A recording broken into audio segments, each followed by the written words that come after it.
That's $100 for a piece of charred trash, boy. That's $100 for a piece of charred trash, boy. Harrison Cole's laughter boomed across the auction floor, cigar smoke drifting over the ruined bank safe. The crowd joined in, mocking the 19-year-old locksmith apprentice standing in grease-stained overalls. Elias didn't flinch. He just stared at the melted brass dial, his calloused fingers gripping a single tension wrench. To them, it was worthless scrap metal that no one could open for 18 years. But what they didn't know was that Elias wasn't there for the metal. He was there for the truth. 18 years ago, the sky above the town square didn't just burn, it bled. The air was thick with the scent of melting copper and scorched pine. The municipal bank was engulfed in flames, its wooden frame groaning under the intense heat. Inside that inferno, a locksmith was desperately working on a jammed Mosler safe. He wasn't there to steal. He was there because the bank president had begged him to secure what was inside before the fire reached the vault. But the roof collapsed. The locksmith never made it out. And instead of a hero's funeral, the town gave him a thief's legacy. They whispered that he had been caught looting. They said the fire was just a convenient cover for a poor black man trying to line his pockets. It was a vicious lie, a stain that stuck to his family name like tar. Now, 18 years later, that stain belonged to his son. It was 7 o'clock in the morning. Down on Main Street, inside Walt Hendrix's lock shop, 19-year-old Elias was already sweating. He wasn't picking locks or cracking safes. He was pushing a heavy bristled broom across the dusty floorboards. Elias had hands that were made for brass and steel. He could visualize the pins inside a master lock just by the sound of the clicks. He understood tension and torque better than men twice his age. But the folks in this town didn't see a locksmith when they looked at him. They saw a young kid in faded grease-stained overalls. In their eyes, he was just the cleanup boy. They wouldn't trust him to touch the locks on their front doors. So Elias swept the floors. He brewed the bitter black coffee. He emptied the sharp brass shavings from the mechanical key-cutting machine. But he didn't just work. He watched. Every time Walt Hendrix, a gruff, heavy-set man who drank too much cheap whiskey, clamped a blank key into the vise, Elias memorized the motion. He studied the exact angle of the metal key file. He learned how to hold a lockpick set with the delicate, precise grip of a surgeon. Walt never formally taught him. It wasn't the kind of town where a white shop owner took a young black apprentice under his wing in broad daylight. But Walt just happened to leave his technical manuals open on the workbench. He just happened to talk a little too loudly when explaining a complex cylinder mechanism to a paying customer. Elias needed a chance to prove them all wrong, and that chance was about to be nailed to a wooden community board. It was mid-morning when Elias went out to clear the trash bins near the diner. There, flapping in the warm breeze against the corkboard, was a bright yellow auction flyer. Harrison Cole, the man who owned the local lumber mill and half the businesses in town, was clearing out the old municipal storage. And right there, listed at the bottom of the page in bold black ink, was an item that made Elias's breath catch in his throat. Item 4. One fire-damaged Mosler bank safe, unopened since the 1908 fire. It was the safe, the exact one his father had been working on when the roof came down. For 18 years, Harrison Cole had kept it locked away in a damp warehouse. Now he was parading it out as a joke, a symbol of the town's garbage past. He wanted to auction it off for scrap metal just to humiliate the memories of that night. Elias didn't hesitate. He dropped the trash bags and ran back to his suffocating attic room above the lock shop. He pulled out a rusted tin coffee can from under his mattress. Inside was half a year's worth of wages, $100. It was entirely in crumpled $1 and $5 bills smelling of motor oil and sweat. He was risking everything, every single cent he had to his name. But that ruined Mosler wasn't just a heavy piece of dead steel. It was the only tether he had left to the night his father disappeared. By noon, the town square was packed. The sun beat down on the crowd, making the air thick and uncomfortable.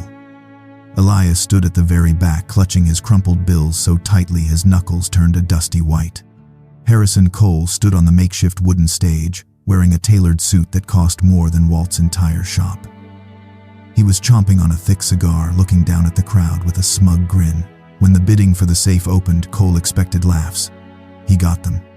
"Any takers for this beautiful piece of modern art?" Cole sneered, kicking his expensive leather shoe against the blackened, melted steel of the safe. The hollow thud echoed across the square. The crowd roared with laughter. Then a voice cut through the noise. $100. The laughter died instantly. The crowd parted, leaving Elias standing alone in the glaring sunlight. Cole narrowed his eyes, staring at the grease-stained kid holding a fistful of dirty, crumpled cash. "That's $100 for a piece of charred trash, boy," Cole said, the mockery dripping from his words. Beside Elias, a heavy hand clamped down on his shoulder. It was Walt. The old man pulled him back gently, his voice barely a whisper. "Elias, don't," Walt said, his eyes filled with warning. "You don't force a broken thing. You listen to what it has left to give. And right now that thing is dead. Let it go." But Elias didn't blink. He gently brushed Walt's hand off his shoulder. He walked straight up to the auctioneer's table. With a dull thud, he dropped the heavy, crumpled wad of cash onto the wood. The heavy 400-pound Mosler safe was officially his. But as the crowd's laughter slowly started up again, a cold reality settled over Elias. He had won the bid. But how exactly was a 19-year-old kid supposed to drag 400 pounds of melted, immovable steel all the way back to a tiny attic?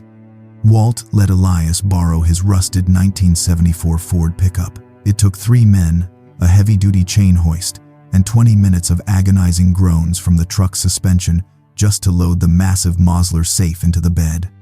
As Elias drove slowly back toward the lock shop, the heavy metal clanging against the tailgate announced his arrival to everyone on Main Street. He had to stop for gas, right next to the Waffle House. It was the worst possible place to break down. The parking lot was filled with long-haul truckers, local mechanics, and mill workers drinking cheap coffee on their breaks. It didn't take long for the whispers to start. "Hey, look! It's the $100 idiot," a man in a grease-stained trucker hat yelled from the diner's patio. A few others joined in, walking toward the edge of the parking lot to get a better look at the blackened, melted safe sitting heavy in the back of the pickup. "Like father, like son," another voice called out, harsh and loud enough to cut over the sound of the rattling gas pump. His old man tried to steal from the vault. Now the kid pays $100 just to take the garbage home. Guess stupidity is a family trait around here. The laughter that followed was thick, cruel, and ugly. Elias stood perfectly still by the gas pump. His hands tightened around the cold metal nozzle. He could feel the blood rushing to his ears. It would have been so easy to drop the heavy rubber hose, walk over to that patio, and start swinging. It would have been easy to give them exactly the kind of violence they expected from a desperate kid. But Elias didn't flinch. He didn't say a single word. He simply finished pumping his gas, returned the nozzle to its rusted cradle, and wiped a smear of black motor oil off his forehead. He climbed back into the driver's seat, gripping the worn leather steering wheel so hard his knuckles ached. He put the old truck in gear and drove away, leaving their laughter to die out in a cloud of exhaust. He carried that heavy, suffocating humiliation all the way back to his tiny attic room. However, when he finally managed to drag the safe inside, using a pulley system, and threw off the canvas tarp under the harsh glare of his desk lamp, the first heartbreaking reality of his purchase officially set in. The safe was a complete mechanical disaster. The intense heat from the fire 18 years ago hadn't just burned away the paint. It had completely melted the solid brass components and permanently warped the thick steel casing. The dial was fused shut, surrounded by thick blackened flakes of metal that smelled of ash and ancient decay. Normally, when a professional locksmith tackles a combination lock, they use a specialized medical stethoscope. They press it against the metal door to listen for the faint, distinct clicks of the internal tumblers falling perfectly into place. But here the fire had warped the seams so severely that the acoustic void was completely sealed off. There was absolutely no way to listen to the lock. The massive block of metal was acoustically dead. Elias didn't give up. He reached into his canvas tool roll and pulled out a feeler pick, a thin, expertly sharpened piece of tempered steel that he had personally ground down on Walt's grinding wheel. He knelt on the hard wooden floorboards and began the tedious, exhausting work of scraping away the hardened rust and melted slag at the base of the dial. It was agonizing work. Sharp flakes of brass and black soot flew directly into his face, stinging his eyes until they watered. He worked continuously for 3 straight hours.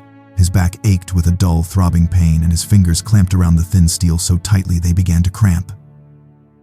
Finally, with a sharp, sickening screech that set his teeth on edge, the dial moved. Just a fraction of an inch. But as that first rotation shuddered and gave way, Elias realized he was facing a mechanical nightmare, far worse than a fused dial. The massive grandfather clock downstairs in Walt's shop struck 11. It was late. The air in the attic was stifling, heavy and breathlessly hot. Elias was still kneeling, his hands slick with sweat and grime, desperately trying to turn the heavy brass dial. Inside a standard combination lock, there is a spindle. It is a straight metal shaft that connects the dial on the outside to the wheel pack on the inside. The massive fire hadn't just melted the dial. The extreme prolonged heat had severely warped the spindle. Every single time, Elias slowly turned the dial, that bent spindle scraped violently against the inner casing. This created a massive problem: false feedback. He would feel a heavy mechanical click travel through his sensitive fingertips and think a tumbler had fallen into place, only to realize a second later that it was just a piece of internal rust breaking apart. It was exactly like trying to read a complex book in the dark while someone shouted random nonsensical letters directly into your ear. He spun the dial again, holding his breath. Another heavy click. He tried the latch. Nothing happened. The lock remained stubbornly, hopelessly jammed. He had guessed the sequence wrong for the fourth consecutive time. The boiling frustration turned into rage. Elias slammed his calloused, bleeding hand down onto the wooden floorboards. A sharp pain shot up his arm, but he barely felt it. He sat back on his heels, his chest heaving, glaring at the blackened monster sitting in his room. Maybe the town was right. Maybe he was just a desperate, stupid kid who had thrown away half a year's salary on a useless, dead piece of metal. He looked down at his hands, the rough, scarred hands of a cleanup boy, not a master locksmith. The suffocating, terrifying weight of his father's ruined legacy pressed down on his chest, making it hard to breathe. Defeated and exhausted, Elias reached toward his rickety small nightstand. He opened the bottom drawer and pulled out a worn, leather-bound notebook. It was his father's old locksmithing logbook. He didn't pull it out to find a technical solution. He pulled it out just to feel somewhat connected to the man he had lost. He flipped open the thick cover, intending only to look at the familiar, neat handwriting before giving up and going to sleep. But as the pages parted, a fragile, yellowed piece of drafting paper slipped out from the cracked spine and fluttered slowly to the floor. Elias carefully picked up the fragile paper. It was a highly detailed structural sketch of a Mosler bank safe. Not just any safe, this exact safe. Those fine, precise ink lines had been drawn by his father 18 long years ago. He held the yellowed paper up to the harsh light of the desk lamp. The drawing pointed out a massive vulnerability hidden deep inside the heavy steel door. The real problem wasn't the warped spindle. It was a highly sensitive secondary safety mechanism, a glass relocker. It was a spring-loaded glass vial of acid, perfectly balanced and connected to massive auxiliary steel bolts. If anyone tried to use brute force, a sledgehammer or explosives to crack the safe, that fragile glass would shatter instantly. The acid would eat through the retaining pins, permanently deploying the auxiliary bolts and locking that heavy door forever. If Elias made one wrong move, he would lose the safe permanently. It was 2 a.m. Elias's hands were shaking violently. His fingers were raw, bruised and bleeding, leaving faint crimson smudges on the edge of the fragile sketch paper. He looked over at the heavy steel crowbar leaning against the wall in the corner. A dark, desperate and incredibly angry part of him wanted to grab it. He wanted to swing that heavy iron bar straight into the melted brass dial, to smash and destroy the awful thing that was eroding his spirit. He wanted to use rage to force that dead piece of metal into submission. But as his aching fingers closed around the cold iron shaft of the crowbar, he stopped. He remembered the steady, heavy hand of Walt Hendricks resting on his shoulder that morning at the chaotic auction. He remembered the old man's calm, serious advice in the dusty lock shop. You don't force a broken thing. You listen to what it has left to give. Elias took a deep breath and slowly loosened his grip on the crowbar. He let it drop harmlessly to the wooden floor with a dull thud. He walked back to the ruined safe, knelt on the hard floorboards and picked up the fragile tension wrench. He closed his eyes. If the thick metal was acoustically dead, he couldn't rely on his ears anymore. He had to rely entirely on his sense of touch. He had to see the complex internal mechanics through the microscopic vibrations at his fingertips. He placed his bleeding, aching hands back onto the jagged, burnt dial and started to truly listen. Exactly at 2:30 a.m. The sharp, sudden mechanical ringing of the rotary phone shattered the stifling silence of the attic. Elias didn't flinch. He didn't break his concentration. He reached out his left hand blindly, keeping perfectly steady pressure on the tension wrench with his right, and picked up the heavy plastic receiver. He wedged it awkwardly between his ear and his aching shoulder. "I heard you were still awake, kid," a slurred, heavy voice said through the static of the line. It was Harrison Cole. In the background, Elias could clearly hear the clinking of thick beer glasses and the obnoxious noise of a late-night bar. "I just wanted to call and check on my little investment," Cole sneered, his voice thick with cheap whiskey and arrogant malice. "Have you started crying yet? Have you realized that you just threw all your garbage savings into a worthless box of ashes? Listen to me carefully, you little punk. When the sun comes up, I'm gonna have a little chat with Walt. I think he needs to fire the stupid kid who humiliated our entire town today." Cole fell silent, waiting for a reaction. He wanted Elias to scream at him, to beg for his job, or to curse him out. He craved the sick satisfaction of hearing the boy finally break under the pressure. Elias didn't say a single word. He didn't slam the phone down in anger. He simply held the receiver tight against his ear, breathing slowly, deeply, and steadily. He let Cole's mocking, hateful laughter pour out of the receiver. And right at that exact second, buried underneath the ugly noise of a powerful man's arrogant cruelty, Elias felt it. Straight through his calloused, bleeding fingertips, a distinct, incredibly sharp vibration traveled up the thin steel shaft of the tension wrench. It wasn't the dull, mushy scrape of internal rust breaking apart. It was the clean, definitive, undeniable release of solid brass. The first tumbler had just fallen perfectly into place. "Are you listening to me, boy?" Cole roared angrily into the phone. Elias quietly reached up and gently placed the heavy receiver back onto its cradle, cutting Harrison Cole off. He had much more important things to listen to right now. There were 4 massive brass tumblers in total. By 2:50 a.m., Elias had agonizingly managed to lock 3 of them into position. But the final tumbler, the most important one, was completely encased in hardened, melted slag. It required massive torque to break through that rust. But if Elias applied too much torque, the fragile tension wrench would slip. If it slipped even a single millimeter, the delicate spring mechanism inside would violently snap back instantly, resetting all the tumblers to 0.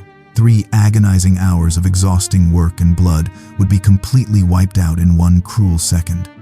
His hands were shaking violently now. His exhausted muscles were completely locking up. A severe cramp shot up his right forearm, twisting the tense muscles into hard, excruciating knots. Sweat poured down his face, stinging his tired eyes. He couldn't hold that massive grip for much longer. His fingers were slowly sliding across the smooth, sweat-slicked steel of the wrench. Fresh blood from his torn cuticles was soaking through the fragile white gauze he had desperately wrapped around his fingers, making the metal incredibly slippery and dangerous to hold. He had to make a drastic choice. He couldn't just use the limited strength of his wrist anymore. He needed real leverage. Elias leaned forward, pressing the entire weight of his upper body hard against his left arm, locking his elbow to keep the melted dial perfectly still. With his right hand, he gripped the tension wrench, with every last ounce of strength left in his exhausted, battered body. He ignored the burning cramp. He ignored the stinging sweat blinding him. He ignored the sharp, bone-deep pain radiating fiercely through his shoulder. He slowly, deliberately pushed the wrench up. The thick metal groaned loudly. The ancient rust shrieked in violent protest. Just 1 more millimeter. Exactly at 3 a.m. The massive grandfather clock downstairs began to chime in the dark, and right at the very first booming strike of the bell, a loud, echoing thunk reverberated strongly through the thick steel walls of the Mosler safe. It wasn't a false feedback click. It wasn't the agonizing scrape of breaking rust. It was the massive main locking bolt sliding backward. The safe was open. Elias didn't move for a long time. The metallic echo of the unlocking bolt slowly faded into the stifling heat of the attic, leaving behind a heavy, profound silence. He slowly reached out, his trembling fingers gripping the charred, heavy iron handle of the safe. With a deep, agonizing pull, the massive steel door, sealed tight for 18 long years, groaned in violent protest. Rust cracked and peeled away like black snow. The heavy hinges shrieked as they swung outward, releasing a thick, suffocating cloud of ancient soot and the acrid smell of decades-old fire. Elias waved the dust away from his stinging eyes and leaned forward, shining his flashlight into the pitch-black vault. He didn't know exactly what to expect. The town had whispered rumors for years. Some said the Mosler vault was packed with solid gold bullion. Others swore it contained unrecorded property deeds to half the county. But as the narrow beam of the flashlight swept across the rusted steel interior, Elias saw neither. The heavy steel shelves were completely bare. The entire safe was empty, except for a single small object resting silently on the bottom shelf. It was a handcrafted oak box. The edges were heavily scorched from the heat, and the intricate brass latches were completely tarnished, but the wood itself had miraculously survived the inferno. Elias reached in and carefully pulled the box out. It was surprisingly heavy. He set it gently on the wooden floorboards, kneeling beside it like a priest at an altar. He blew a thick layer of gray ash off the lid. Taking a deep breath, he used his pocket knife to carefully pry open the stiff, tarnished brass latch. The lid popped open with a dry crack. Elias stared inside, his heart pounding violently against his ribs. Beneath the lid, perfectly preserved on a bed of faded red velvet, wasn't a stack of stolen cash or stolen jewelry. It was a set of pristine, handcrafted locksmithing tools. The brass handles were polished to a mirror shine, completely untouched by the fire that had ravaged the outside. And elegantly engraved across the smooth metal of the primary tension wrench was a single name, Beaumont. It was the personal toolkit of Harold Beaumont, the wealthy founder of the burned bank. Elias frowned, deeply confused. Why would the most powerful banker in the county lock his personal locksmithing tools inside an emergency vault? He carefully lifted the heavy velvet tray, and that was when he saw it. Tucked neatly into the very bottom of the wooden box, hidden securely beneath the tools, was a thick stack of financial ledgers, and resting squarely on top of them was a folded, heavily sealed, handwritten letter. The heavy wax seal had partially melted from the intense heat of the fire, but the elegant ink handwriting on the envelope was still perfectly clear. It was addressed simply to the finder.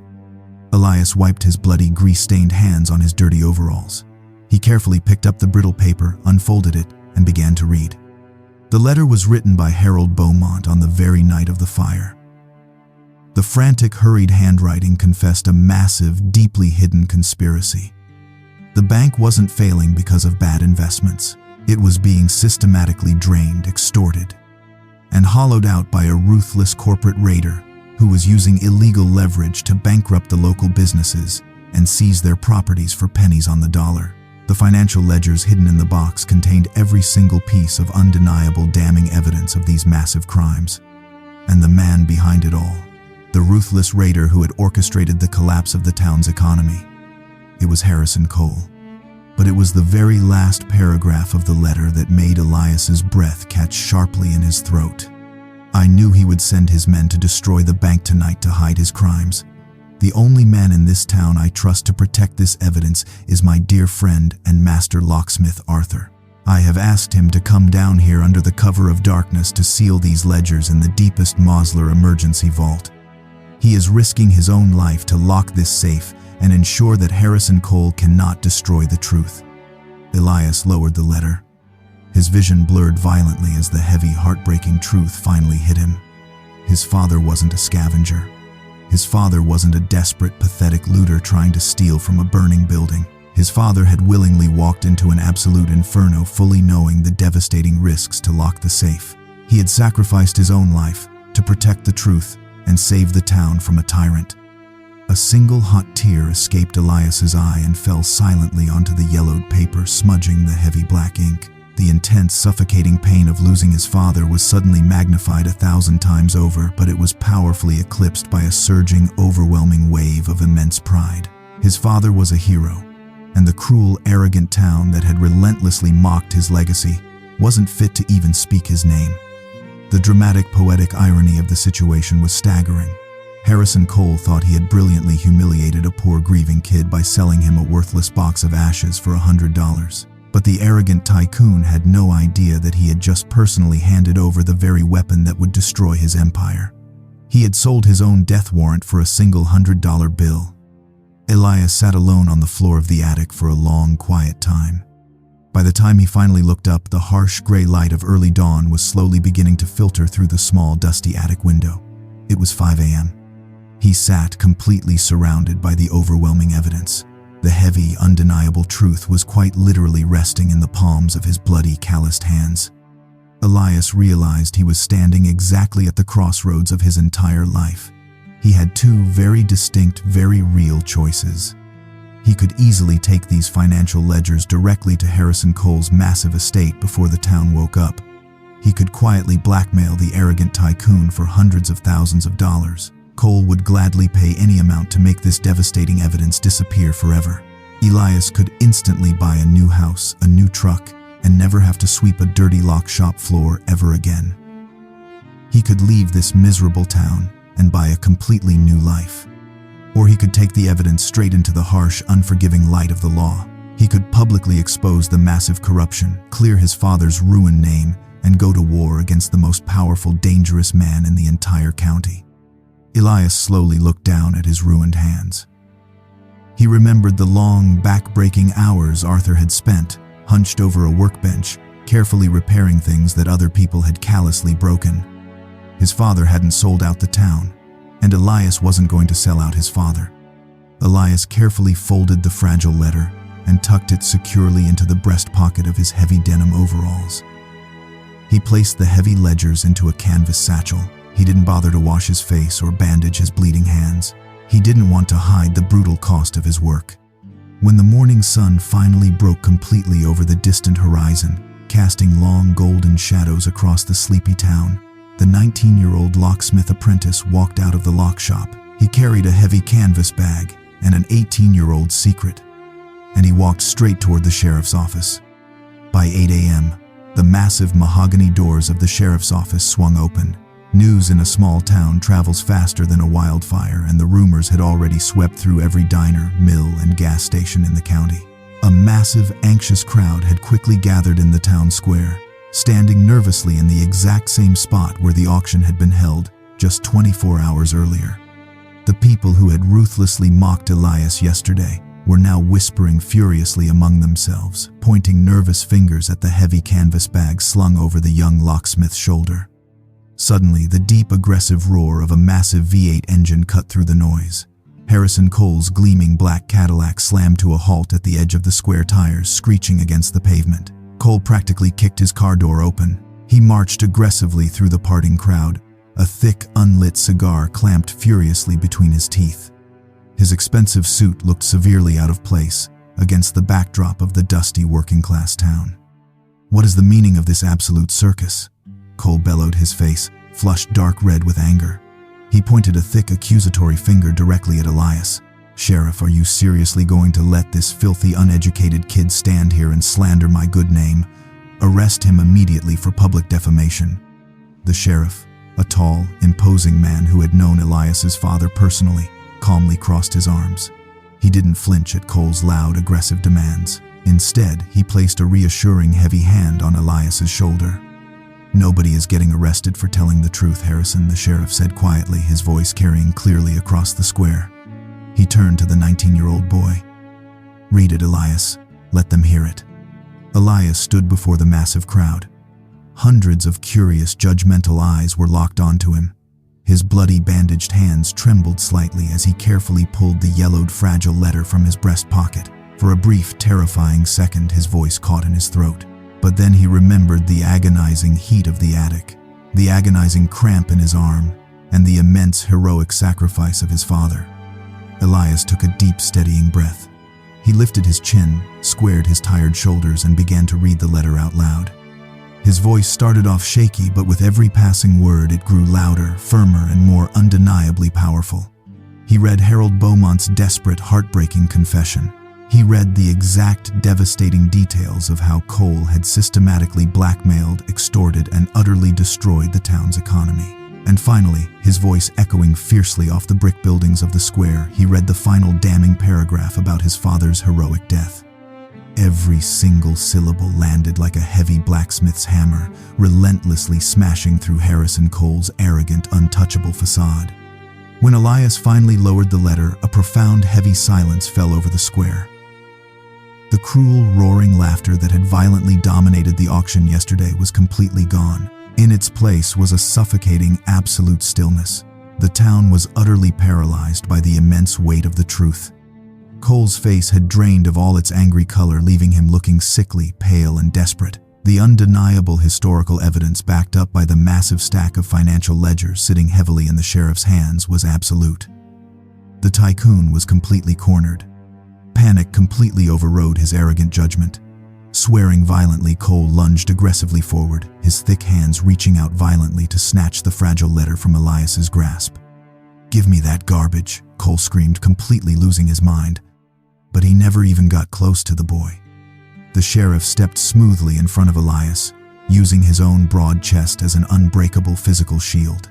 With a swift, incredibly practiced motion, the sheriff grabbed Cole's wrist, forcefully twisted his arm behind his back, and slammed the tycoon hard against the hood of the nearest police cruiser.